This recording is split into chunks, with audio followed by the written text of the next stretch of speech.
मागच्या लेक्चरमध्ये आपण एक सिरीज वाईज तुम्हाला परत सांगतो.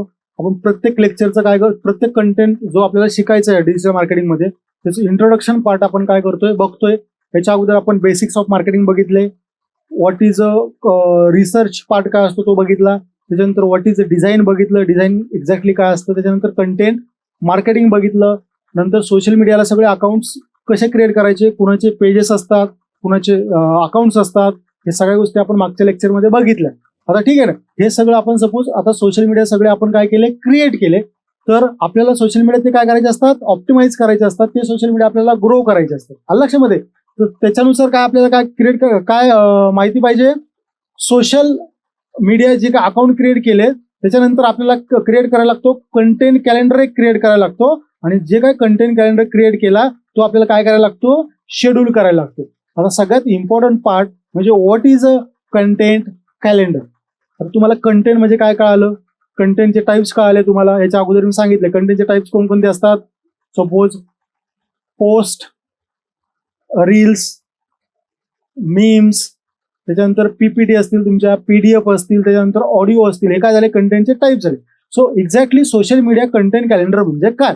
तर सपोज मी एखादा ब्रँडचं सगळं काम करायला घेतलेलं आहे, बरोबर आहे का. तर त्या ब्रँडचं सपोज आता चला शिवा डिजिटलचा प्रकार घेऊन चला. शिवा डिजिटल काय आहे, डिजिटल मार्केटिंग एजन्सी आहे आणि डिजिटल मार्केटिंग ट्रेनिंग इन्स्टिट्यूट आहे, बरोबर आहे का.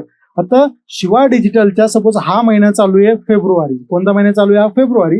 पुढचा महिना आहे मार्च. मार्च महिन्यामध्ये किती दिवस आहेत, सपोज 30 दिवस आहेत. किती दिवस आहेत, 30 दिवस. तर या 30 दिवसामध्ये मी कोणकोणता कंटेंट त्या सोशल मीडियाला, सगळ्या सोशल मीडियाला, कोणाच्या, शिवा डिजिटलच्या सगळ्या सोशल मीडियाला मी कोणकोणता कंटेंट टाकणार आहे याचं मी सगळं मॅनेजमेंट, याचा सगळा कॅलेंडर कधी क्रिएट करतो, फेब्रुवारी महिन्यामध्येच मला काय करायला लागतो, तो कॅलेंडर फेब्रुवारीच्या लास्ट वीकमध्येच मला तो कॅलेंडर काय करायला लागतो, क्रिएट करायला लागतो. की मार्च मध्ये माझ्या म्हणजे शिवा डिजिटलच्या सगळ्या अकाउंटवर काय, कधी, कुठे, कसं पोस्ट होईल याचं सगळं मॅनेजमेंट म्हणजेच सोशल मीडिया कंटेंट कॅलेंडर. असं नाही उठलं सुटलं कधी काही पोस्ट करायचं, आज रील केली, उद्या पोस्ट केली, उद्या सकाळी केली, परवा दिवशी दुपारा केली, असं चालतं का, नाही. कंटेंट कॅलेंडर म्हणजे काय, की सपोज पहिल्या दिवशी, दुसऱ्या दिवशी, तिसऱ्या दिवशी, चौथ्या दिवशी, आता मार्चमध्ये काही फेस्टिवल्स असतात, काही इन्स्टंट मुवमेंट मार्केटिंग आपल्याला करायला लागतं. त्याच्यानंतर मग एक्झॅक्टली आपल्याला सांगायचं काय अवेअरनेस फनलनुसार, की या महिन्यामध्ये मला अवेअरनेस करायचा आहे, का इंटरेस्ट लोकांमध्ये जागवायचा आहे, का डिझायर जनरेट करायचं, का ऍक्शन घ्यायला मला त्यांना भाग पाडायचे. या सगळ्या गोष्टी मला अगोदर काय करायला लागतात, मॅनेज करायला लागतात. म्हणजे काय, की त्या सगळ्या गोष्टी अगोदर मला काय करायला लागतात, डिसाईड करायला लागतात. त्यालाच म्हणतात कंटेंट कॅलेंडर. आलं लक्षामध्ये? आता कंटेंट कॅलेंडरमध्ये सपोज कोणकोणत्या गोष्टी असतात, इकडे सपोज तुम्ही सिरियल नंबर लिहिली 1, 2, 3, 4, 5, किंवा इकडे डेट लिहिली, तुम्ही काय लिहिली, 1 मार्च, 2 मार्च, 3 मार्च. त्याच्यानंतर कंटेंट, बरोबर आहे, एक्झॅक्टली काय कंटेंट असणार आहे. सोबत इथं कंटेंट मला अवेअरनेस करायचं आहे, काय करायचं इकडे अवेअरनेस करायचा. 3ला काहीतरी चला होळी आहे. त्याच्यानंतर इथं असतं 1 लाईन कंटेंट. काय असतं, 1 लाईन कंटेंट. मी 1 लाईन त्याच्याबद्दल काय लिहिणार, जसं की आता डिजिटल मार्केटिंग, 1 वर्ष डिजिटल मार्केटिंग शिका, पुढचे 30 वर्ष तुमचे असतील. हा काय लिहिला मी इकडे, कंटेंट लिहिला. इथं काय लिहिला, wish you a happy Holy, बरोबर आहे. आता याच्यानंतर काय असतं, की सपोज मला हे काय लाईन लिहिली, मी इकडे काय लिहिली, ही लाईन लिहिली, त्याचं डिझाईन काय असेल, डिझाईन किंवा कंटेंट काय असेल. सपोज याची मी काय क्रिएट केली आहे, पोस्ट क्रिएट केली. मी याची काय करायची, मला रील क्रिएट करायची. याची काय क्रिएट करायची, मला मीम क्रिएट करायची. म्हणजे डिझाईन कोणते असेल.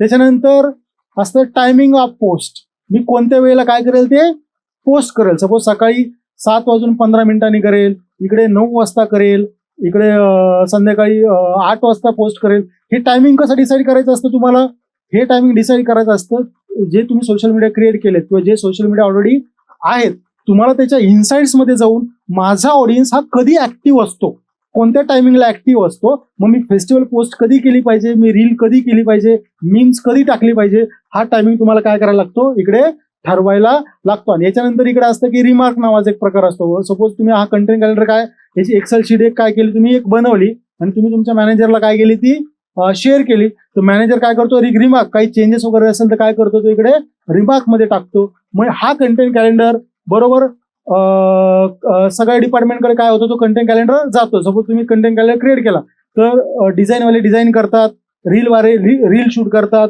वाले मीम्स करतात.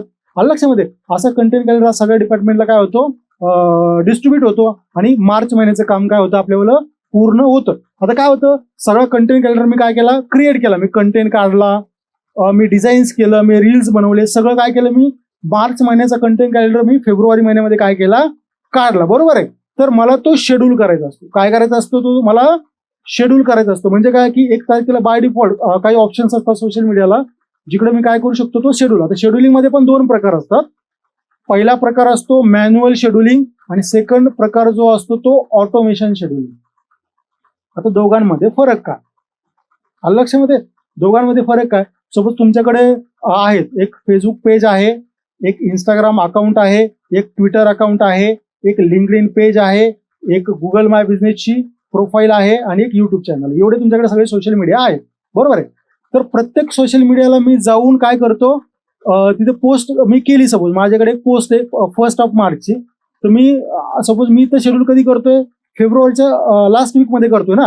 तर 1 मार्चला हे असेल, 2 मार्चला ते असेल. मग मला प्रत्येक सोशल मीडियाला जायला लागतं. आता एकच पोस्ट आहे माझी, एक 1 मार्चची एक पोस्ट आहे. कोणती पोस्ट आहे? 1 मार्चची एक पोस्ट आहे.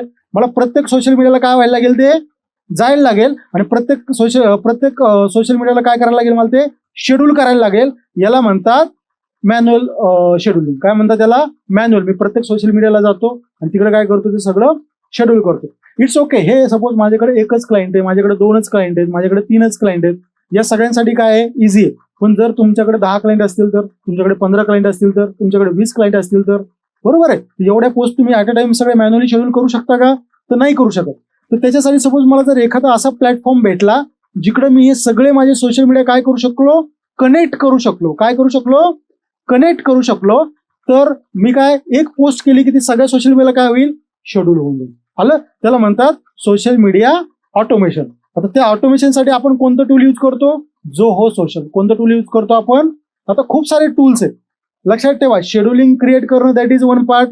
शेड्यूलिंग करणं हे तुम्हाला माहित असेल तर तुम्ही Zoho वापरा, तुम्ही HubSpot वापरा. खूप सारे काय आहेत असे टूल्स आहेत. पण सगळ्याच टूलचं बेसिक काय, ही सोशल मीडिया काय करणे, कनेक्ट करणे आणि त्याला सगळं काय करणे, शेड्यूल करणे.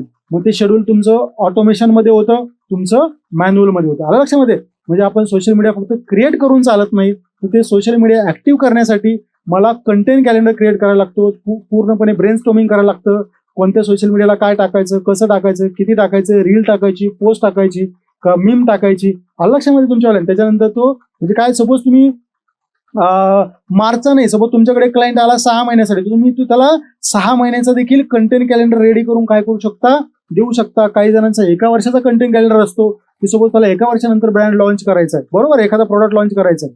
त्याच्या अगोदर मग 3 महिने तो अवेअरनेस करतो, 3 महिने तो इंटरेस्ट जनरेट करतो, 3 महिने डिझायर जनरेट करतो. त्याच्यानंतर ऍक्शन्स घ्यायला काय करतात, सुरुवात करतात. असा तो मार्केटिंग फनलनुसार त्यांना काय करायचा असतो, कंटेंट कॅलेंडर रेडी करायचा असतो. I hope you all understand what is a content calendar, म्हणजे सोशल मीडिया कंटेंट कॅलेंडर म्हणजे काय आणि ते शेड्युलिंग कसं करतात. सो जर तुम्ही शिवा डिजिटल नावाचं ॲप डाउनलोड नसेल केलं तर ते आजच ॲप काय करा, डाउनलोड करा आणि तुमची डिजिटल मार्केटिंगची जर्नी जी आहे ती काय करा, स्टार्ट करा. थँक्यू.